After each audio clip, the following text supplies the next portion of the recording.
His Divine Grace Sri Bhaktivedanta Smaraj, Srila Prabhupada Ki Jai, Gaur Premanande, Hello, glories to the Son Devotee, all glories to Shri Guru and Shri Gauranga.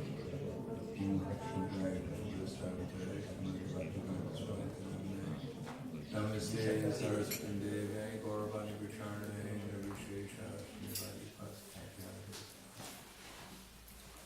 Omagana Timirandasya Kananjana Salakaya Chaksur Militam Yena Tasmai Shri Guruve Namaha Shri Chaitanya Manobhishtam Stapitam Yena Bhutale Swayam Rupa Kadamayam Yadati Swapadantikam Vandeham Shri Guru Shri Yuta Parakamalam Shri Guru Vaishnavam Scha Shri Rupam Sagrajatam Sahagana Raghunatam Vitam Tam Sajivam Sadvaitam Savadutam Vrijana Saitam Krishna Chaitanya Devam Shri Radha Krishna Padam Sahagana Lalita Shiva Sakam Svitamscha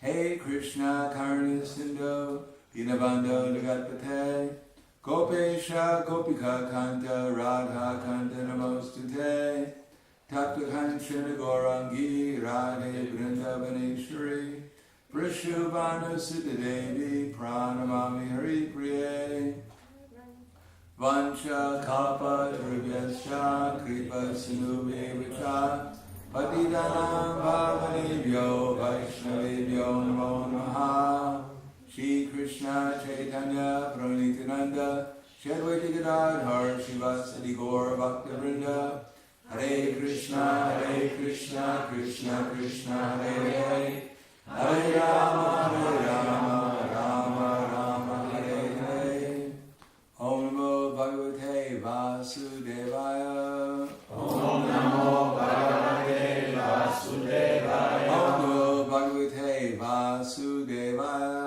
Om Namo Bhagavate Vasudevaya Om Namo Bhagavate Vasudevaya Om Namo Bhagavate Vasudevaya.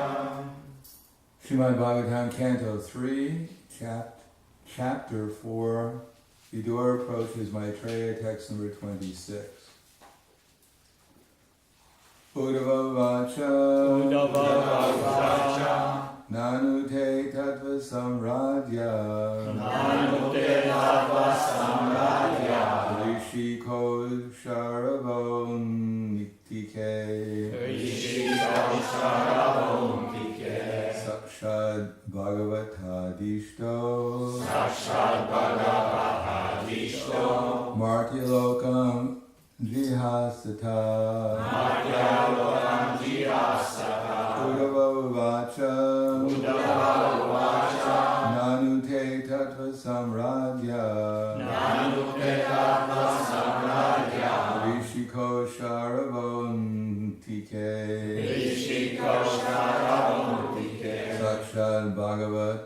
Bhagavata Dishto Sakshat Bhagavata Vishto Martiloka Jihastata Madhyalokam Jivasatam Uddhava Uvacha Uddhava Uvacha Manute Tattva Samradhya Manute Tattva Samradhya Rishi Kaushara Vontike Rishi Kaushara Vontike Sakshat Bhagavata Dishto Sakshat Bhagavata Vishto Madhyalokam Jivasatam Madhyalokam Jivasatam Uddhava Uvacha Uddhava Uvacha Nanute Tattva Samgatya Nanute Tattva Samradhya Rishi Kausara Vontike Rishi Kausara Vontike Sakshat Bhagavata Dishto Sakshat Bhagavata Vishto Matya Lokam Jihasata Madhyalokam Jihasata. Ladies. Uddhava Uvacha Uddhava Uvacha Manute Tattva Samradhya Nanute Tattva Samradhya Rishi Kaushara Vontike Rishi Kaushara Vontike Sakshat Bhagavata Dishto Sakshat Bhagavata Vishto Martyalokam Jihasata Madhyalokam Jihasata. Uddhava Uvacha Uddhava said Uddhava said Nanu, however, However Te, of yourself, Tattva Samradhya, one who is worshipable, one who is worshipable for reception of transcendental knowledge. for transcendental knowledge Rishi, learned scholar, learned scholar Kausharava, unto the son of Kusharu, unto the son of Kusharu Maitreya, Maitreya Antike, staying nearby, staying nearby Sakshat, Sakshat directly, directly Bhagavata, by the personality of Godhead, by the personality of God Adishta, instructed, Martilokam, mortal world, Vihasata, while quitting. while quitting. Translation and purport by His Divine Grace, A.C. Bhaktivedanta Swami Srila Prabhupada. Shri Uddhava said, you may take lessons from the great learned sage Maitreya, who is nearby and who is worshipable for reception of transcendental knowledge. He was directly instructed by the personality of Godhead while he was about to quit this mortal world. Please repeat. Shri Uddhava said, you may take lessons from the great learned sage Maitreya, You may take lessons from the great learned sage Maitreya, who is nearby and who is worshipable for reception of transcendental knowledge. He was directly instructed by the personality of Godhead while he was about to quit this mortal world. Purport. Although one may be well versed in the transcendental science, one should be careful about the offense of Mardhyada Vyatikrama, or impertinently surpassing a greater personality. According to scriptural injunction, one should be very careful of transgressing the law of Mardhyada Vyatikrama, because by so doing, one loses his duration of life, his opulence, fame, and piety, and the blessings of all the world. To be well versed in the transcendental science necessitates awareness of the techniques of spiritual science. Uddhava, being well aware of these technicalities of transcendental science, advised Vidura to approach Maitreya Rishi to receive transcendental knowledge. Vidura wanted to accept Uddhava as his spiritual master, but Uddhava did not accept the post because Vidura was as old as Uddhava's father, and therefore Uddhava could not accept him as his disciple, especially when Maitreya was present nearby. The rule is that in the presence of a higher personality, one should not be very eager to impart instructions, even if one is competent and well-versed. So Uddhava decided to send an elderly person like Vidura to Maitreya, another elderly person. But he was well-versed also because he was directly instructed by the Lord while he was about to quit this mortal world. Both Uddhava and Maitreya were directly instructed by the Lord. Both had the authority to become the spiritual master of Vidura or anyone else. But Maitreya, being elderly, had the first claim to becoming the spiritual master, especially for Vidura. He was much older than Uddhava. One should not be eager to become a spiritual master cheaply for the sake of profit and fame, but should become a spiritual master only for the service of the Lord. The Lord never tolerates the impertinence of Mardhyada Yatikrama. One should never pass over the honor due to an elderly spiritual master in the interest of one's own personal gain and fame. Impertinence on the part of the pseudo-spiritual master is very risky to progressive spiritual realization.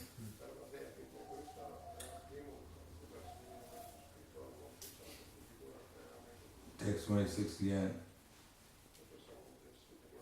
Uddhava vacha nanute tattva samradya rishi kosharavantike sakshat bhagavata dishto martilokam jihasata. Sri Uddhava said, "You may take lessons from the great learned sage Maitreya, who is nearby and is worshipful for reception of transcendental knowledge. He is directly instructed by the personality of Godhead while he was about to quit this mortal world." Namo Vishnu Padaya Krishna Prasthaya Bhutaya Srimate Bhaktivedanta Swami Namane Namaste Saraswatam Deve Gauravani Pracharane Nirvishesha Srinivadi Paskachade Sakarne. Here are in this particular verse,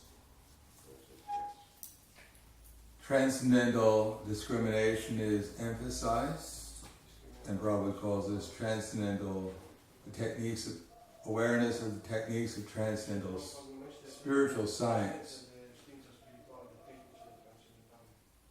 That is, science means that if you do something, then you know what result to expect. Just like if we get a material body, we can expect that the body is going to change. And that the soul within the body is not going to change. If we examine any body in any part of the universe, we'll find that every body has a body that's changing.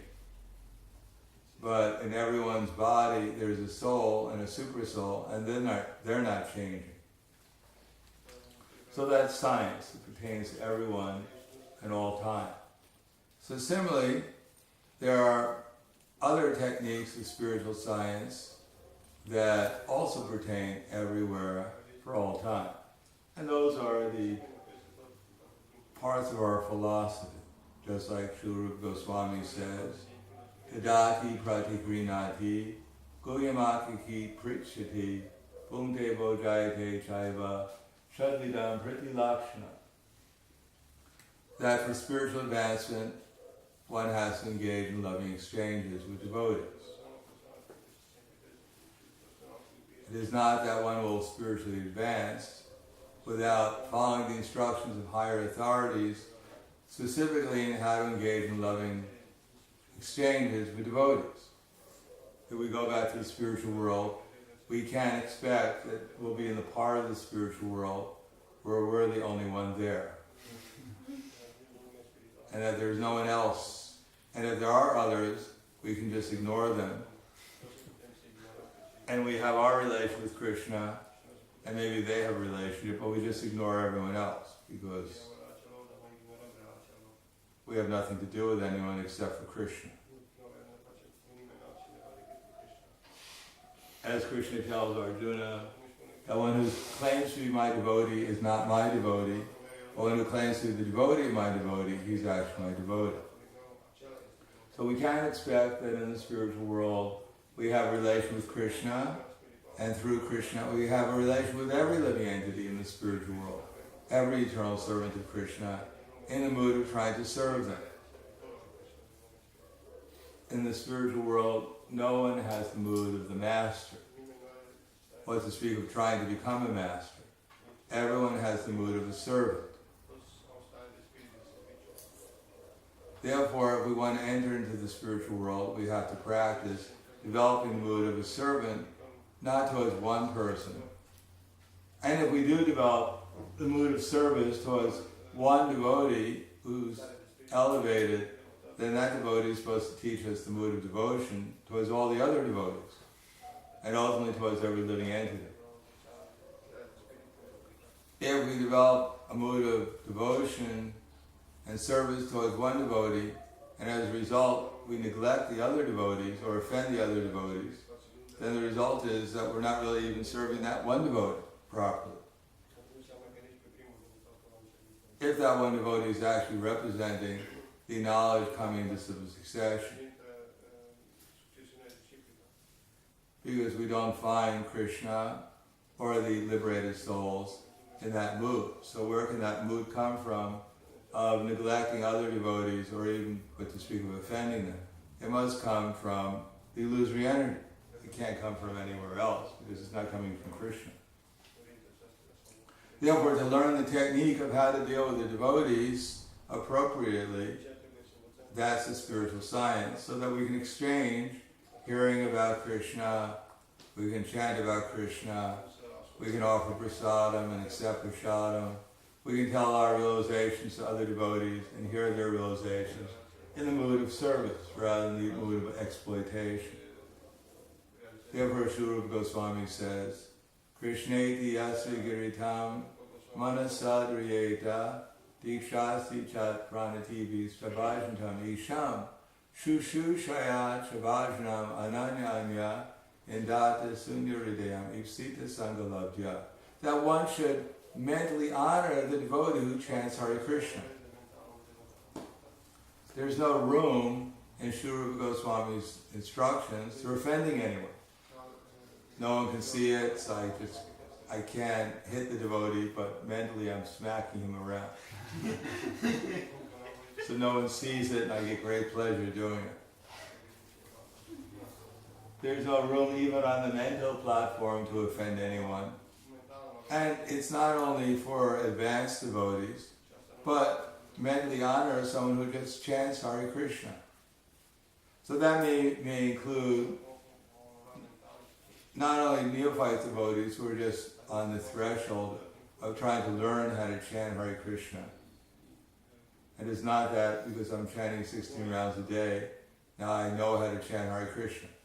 When we learn how to chant Hare Krishna, we'll actually experience great happiness and ecstasy by chanting Hare Krishna. So if we're not experiencing happiness and ecstasy by chanting Hare Krishna, it means that we haven't actually learned how to chant Hare Krishna.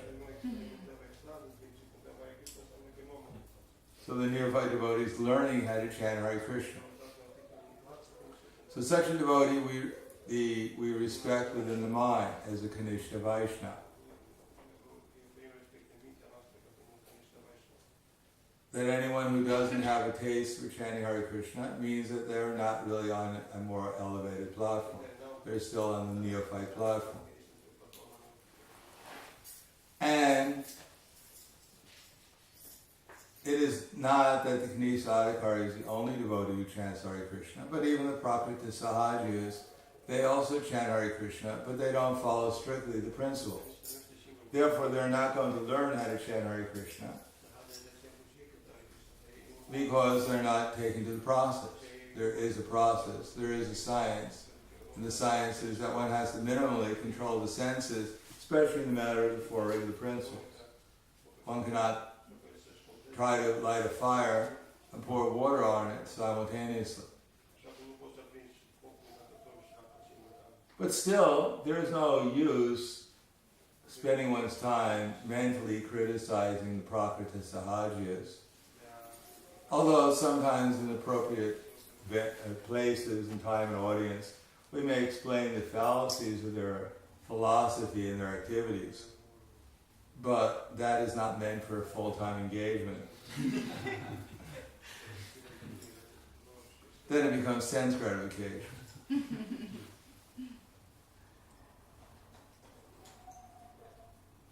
Because the aim of the Hare Krishna movement is not to speak of the Prakriti, is think of the Prakriti Sahajas, or the materialists, or the demons. It's meant to help us think about Krishna.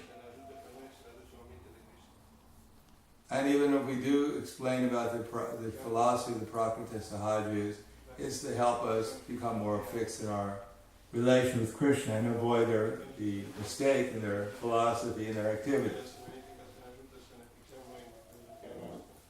From that platform, one learns respect. So respect must be the minimum of our consciousness. We may not feel great love and ecstasy every time we see the devotees, but at least we should have some idea of what respect is so we don't wind up criticizing them. Obviously, respect is better than criticism on the gradation of love.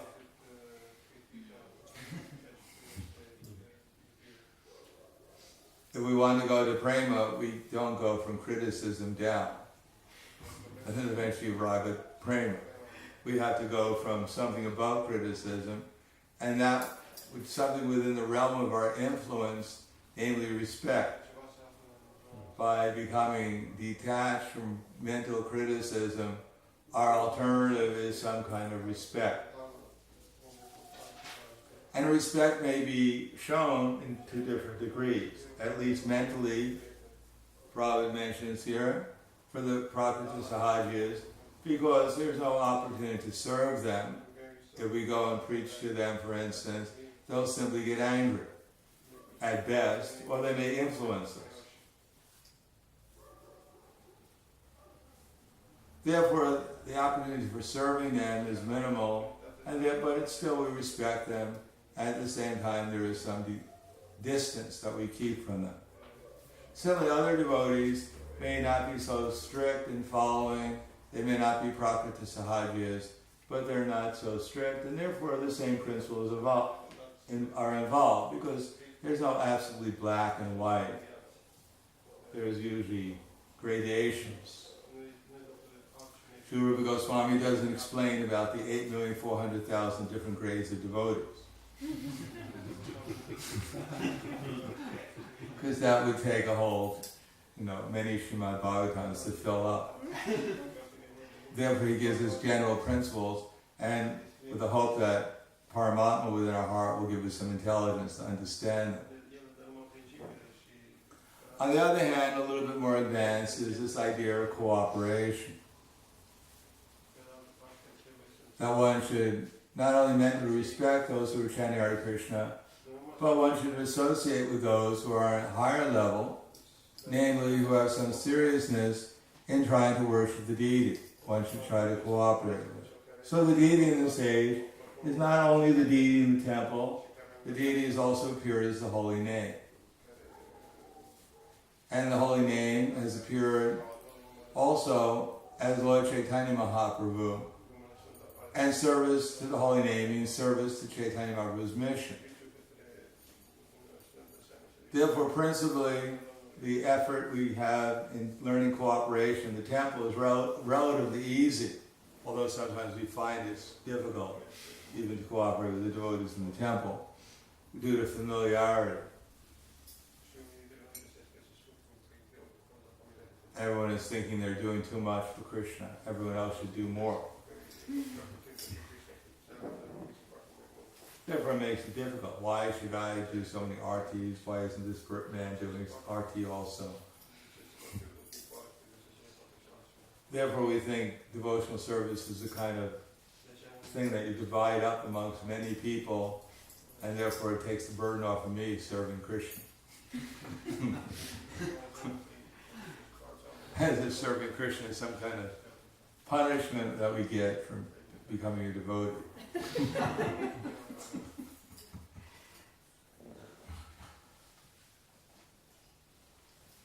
In the spiritual world, it's not that the queens are thinking, my God, I'm doing so much service. It's, why don't these other devotees do something for Krishna? No, they're the one. It's hard to get any service because the queens are so anxious to serve Krishna. They're practically doing all the other service, and therefore everyone has to be satisfied, just trying to assist them. And this goes on eternally. It's not that after some trillions of lifetimes of Brahma, the queens get tired and they say, all right, we need a vacation. I think we're going to go to Vaikuntha.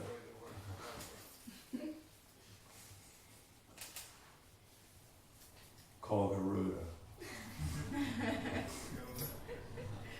No, they're becoming more attached to Krishna. There's no lessening of attachment.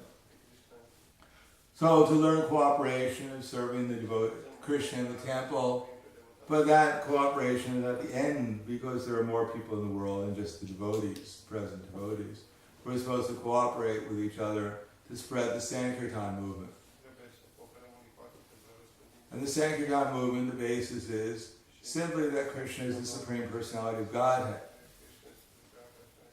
It's not based upon any other philosophy except for the birth and activities of Krishna. It doesn't depend upon our birth and our activities. It's not that we should be so much attached to exactly what I have to do and where I was born and my qualifications, and therefore everyone else should fall in line with what I want or what I think. I mean, what do we actually know? Right now we don't even know who we are. And we're convinced that, how can we be convinced that my ideas must be the absolute truth? Because if we had any knowledge, we know who we were.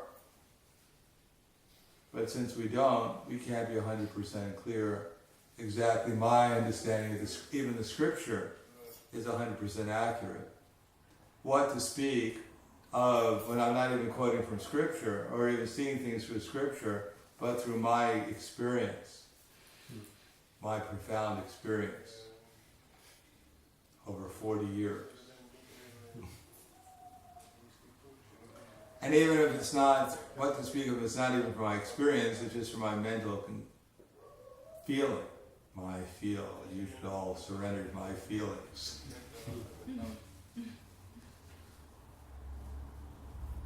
Therefore, cooperation, so that ultimately we think about what's actually going to most effectively spread the Hare Krishna movement, rather than what my ideas may be, or my conception, or my perception. Then, if one actually learns respect for others and learns to cooperate, then one will get the best opportunity to hear what actually the great souls are saying, because that's what they're saying. That's part of at least what they're saying. But if we can't learn the first elementary things that they're saying, because after all, it's Srila Rupa Goswami, he's giving us this instructions. So it's not like we have to wait to find a great soul to get some instruction. But he's already giving us the instruction. And then we'll become more receptive, as he says, for those who are advanced in undeviated devotional service, and his heart's devoid of the propensity to criticize others.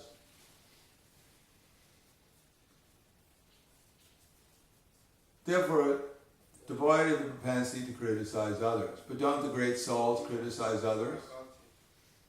Well, from our point of view, what criticism means, maybe.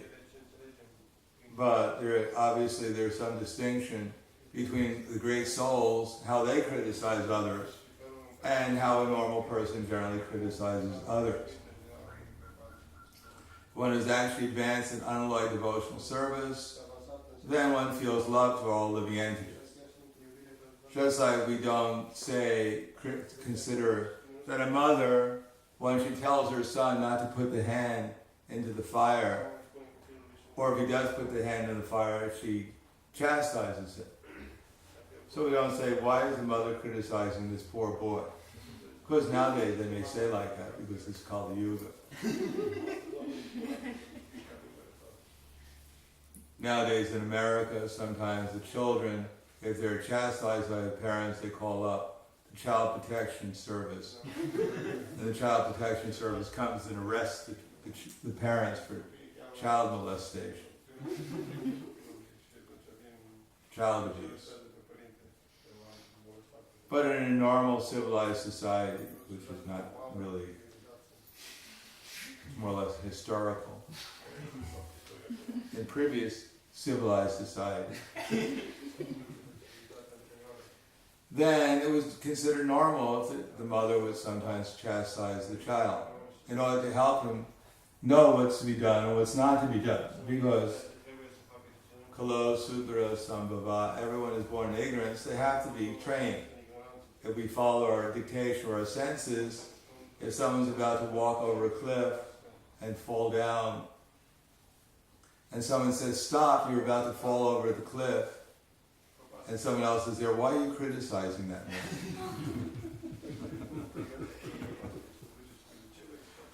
Why are you shouting so loudly? I don't like your tone of voice. And he goes, well, he just died. Well, at least you didn't criticize him.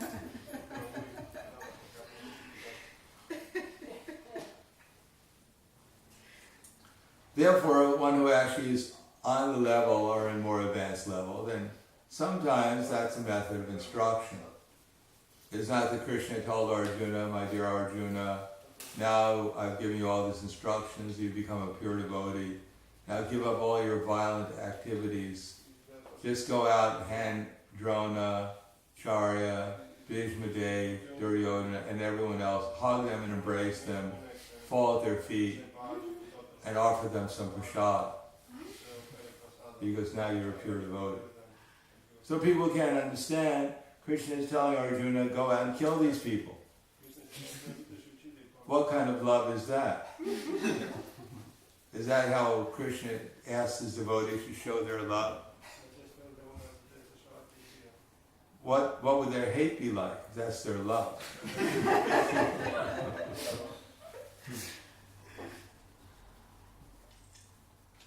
But people don't understand because they're on the bodily concept of life. They don't know what the purpose of life is. Therefore they don't know that when Arjuna was acting on behalf of Krishna, they were being benefited. Actually benefited from the spiritual point of view. Whether they went back to the spiritual world, some of them, or they went to the heavenly planets, that obviously would depend upon their consciousness. But in any case, it was not an ordinary situation because Krishna, the Supreme Personality of Godhead, was present on the battle of Kurukshetra. Similarly, if Krishna's instructions are present, Krishna is actually present in someone's heart directing someone, then they may know actually what to do in order to properly guide people. But it is very risky to assume that I'm an unalloyed, that because I have some position of authority and therefore I have a perfect right to do anything and everything to my subordinates, because I'm obviously an unalloyed devotee. Otherwise, how could I have this position? And my heart is obviously devoid of the propensity to criticize others. Otherwise, how could I be so exalted? So we can see in Prabhupada, he was very careful, and even how he dealt with his disciples. One time, Radharani Devi Dasi wrote to Prabhupada and said, Prabhupada, I want to be, she was doing some paintings, rather elementary style of paintings.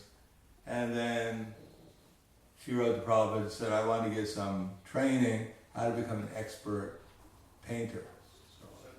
More or less how I can become famous. So Prabhu wrote back to her and said, that's not necessary, you don't need any training, it's the love and devotion.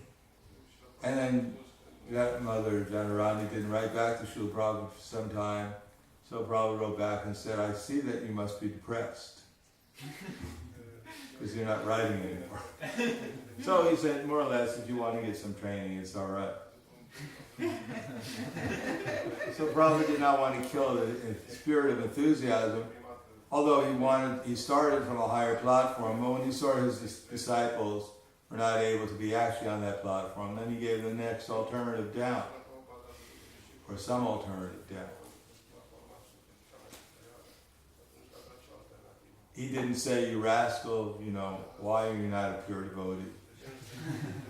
Why are you so attached materially? Get over this depression. Chant Hare Krishna. Be happy. If he did that, she probably would have gotten more depressed.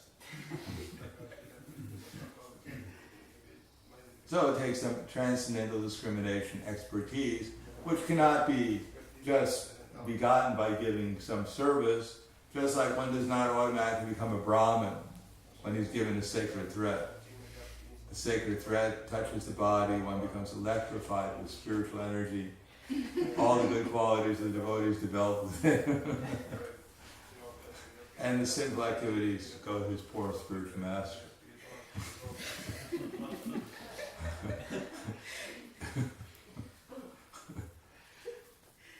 That's all dreaming, imagination. We can see it practically, but pashanapi napashati.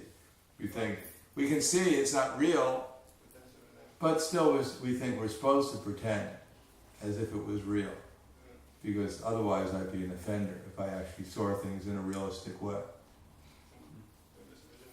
No, we actually see things in a realistic way, then our offenses will diminish. And when we see things from an artificial way, mentally we criticize like anything, and we feel frustrated like anything. And then externally put on a good show, or sometimes for a while. And then at the end we go away cursing. This Hare Krishna is just full of lies and deceit and politics and diplomacy, and it's supposed to be the absolute truth. Although it was me within my mind which is full of lies and deceit and diplomacy. And I accuse everyone else of it. On the other hand, it's not that we walk up to the devotees and say, actually, you know what I really think? Do you really want to know what I think? Probably it's a good time to say, no, I don't really care what you think. Unless it's coming from Shastra by some realized knowledge. It's full of love and devotion. I don't really care what you think. Tell someone else what you think. So we need knowledge, and part of this is transcendental science. And one of them is that we should not be so anxious to show us so-called learning in front of superior devotees. Because we don't think anyone's superior to us, then it's going to be very difficult not to do that. Because we'll immediately jump in and try to explain everything correctly from the way we see it. And if we don't do it physically, generally we do it mentally. Doesn't this devotee know what he's talking about? Why doesn't he stop speaking so I can actually reveal knowledge to him and to everyone else? So we have to learn how to listen in the proper way and also to show respect. So respect here is being according to age. That Maitreya Muni was older than Vidura, and therefore, of course, Vidura was not exactly a youngster either. Nor was Uddhava exactly at this age a young man. But in any case, relatively speaking, he was older, and therefore Vidura was sending Maitreya. So that's only one factor, age difference. But there are other factors too. Seniority, by initiation perhaps in our society, knowledge, position, by authority. There may be some experience, number, so many different things. So it's not that we're looking to figure out, well, all right, he's older, but he's stupid. Therefore, I have a definite right to offend him. He'll get puffed up because he's older. So let me make him humble. I'll do a service for him. You rascal, stupid. No.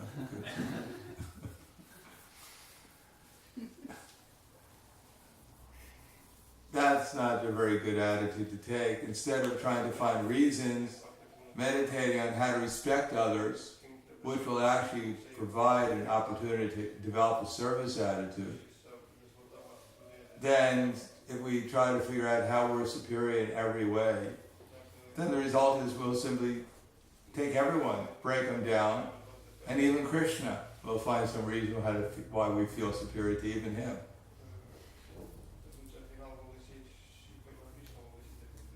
We'll start reading the pastimes of Krishna in a way which is not proper. Krishna was born in a family, in a prison. His father and mother were criminals. At least my parents were in a prison when I was born.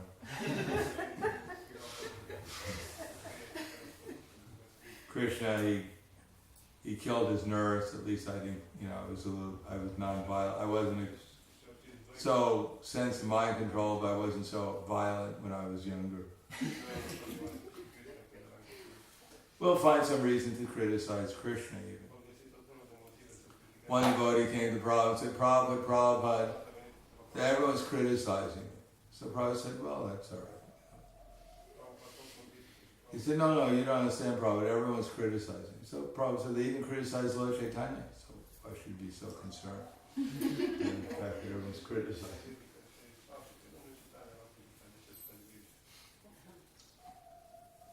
Therefore, the result is, if we actually develop respect for others and appreciate them, then we'll be able to hear about Krishna from them. Then we'll be able to, and the knowledge of Krishna is actually what will deliver us. Whether the postman is a millionaire or poverty-stricken beggar, if he hands us $1 million, then we'll get the benefit of the letter he just gave us.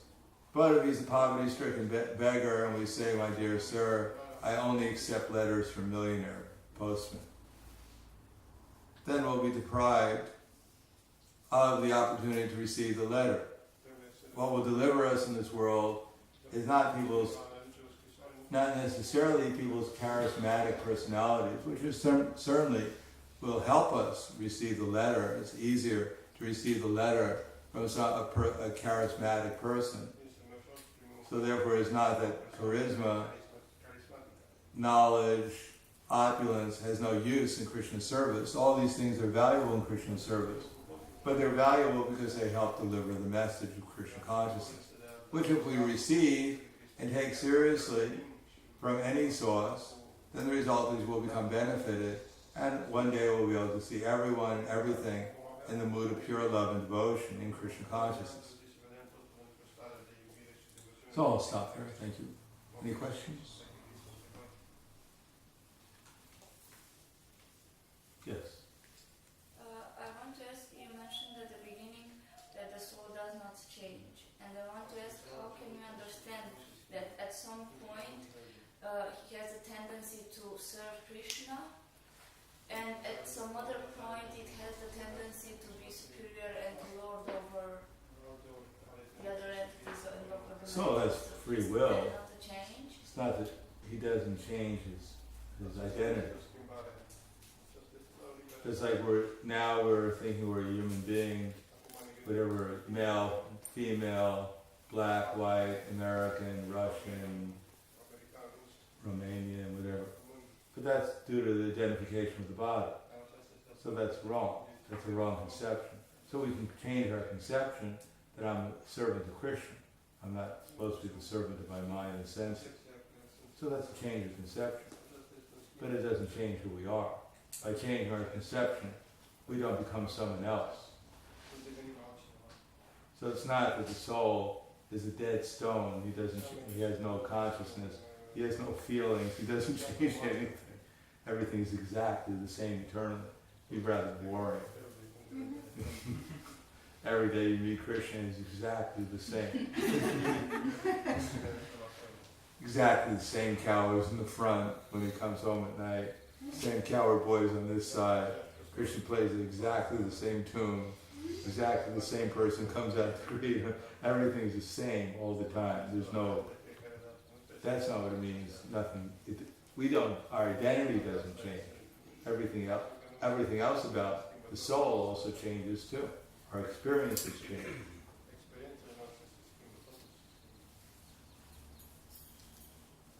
Anything else? May I please ask, how can we deal with these critical thoughts that anyway we have, for example, for the devotees, they are coming there, and how to deal with them? Don't deal with them. If you don't deal with them, they won't deal with you. Well, the best thing is superior knowledge. To not to deal with them. To see, even when they come, you can think exactly the opposite. They may be true, though. There may be some validity in them. It's not, but one should see from the higher platform also. There's someone we hear a devotee chanting shnik shnik ram ram de de de de. It's not what we should think, oh, this is too critical, actually they're chanting pure love and ecstasy. So we shouldn't be unrealistic.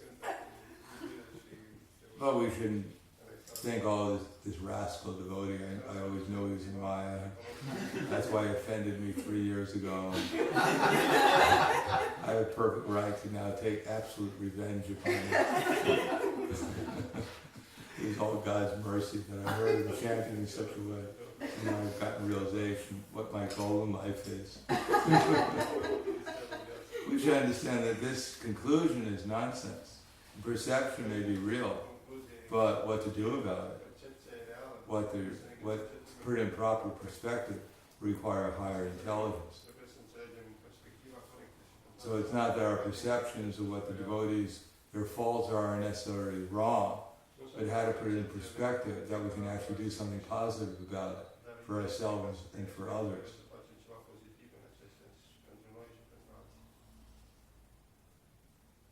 And sometimes it just means that we don't do anything. We hear someone chanting shnik shnik ram ram day day day, and then we go around the whole, everyone, did you hear this devotee chanting? I think I'm the defender of purity in the movement. Warn them, don't get near this devotee. His association is Maya. I heard him chanting. Be warned.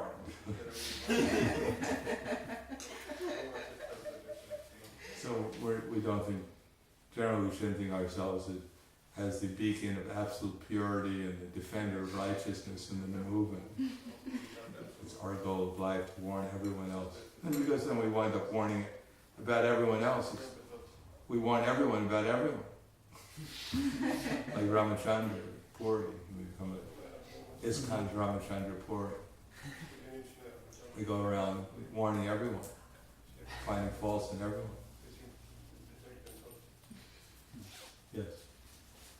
I want to ask regarding this question, how to explain this knowledge to others without being puffed up.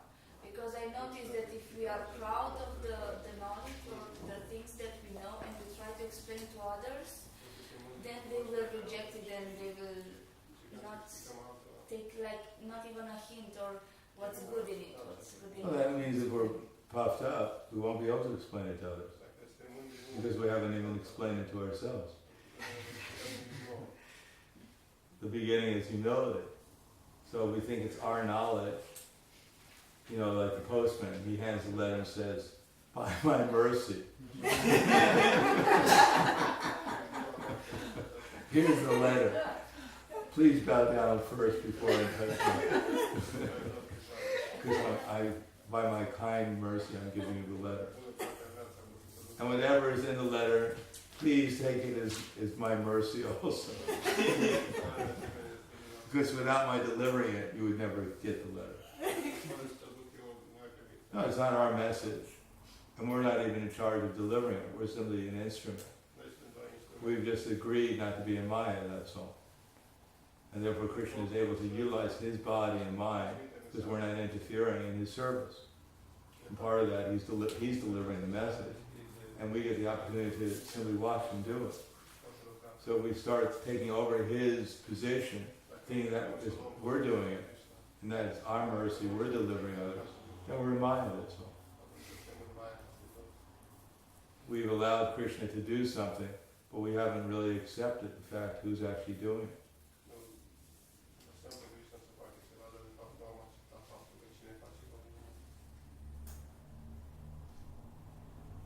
Like a child, he can't put the letter in the box, so the parents pick him up. And he takes all the credit for putting the letter in the box. Just see my prowess. Without the father, he couldn't do anything. Therefore, anyone who thinks himself to be the only doer, and not taking into account the super soul also and the other factors, is not very intelligent, really can't see things as they are. So how is he going to explain to others things as they are if he can't see things as they are?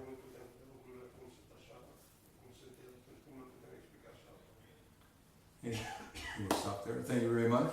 Brandra Srimad Bhagavatam Ki Jai. Srila Prabhupada Ki Jai. Or Prahladananda. Prahladananda Maharaj Ki Jai.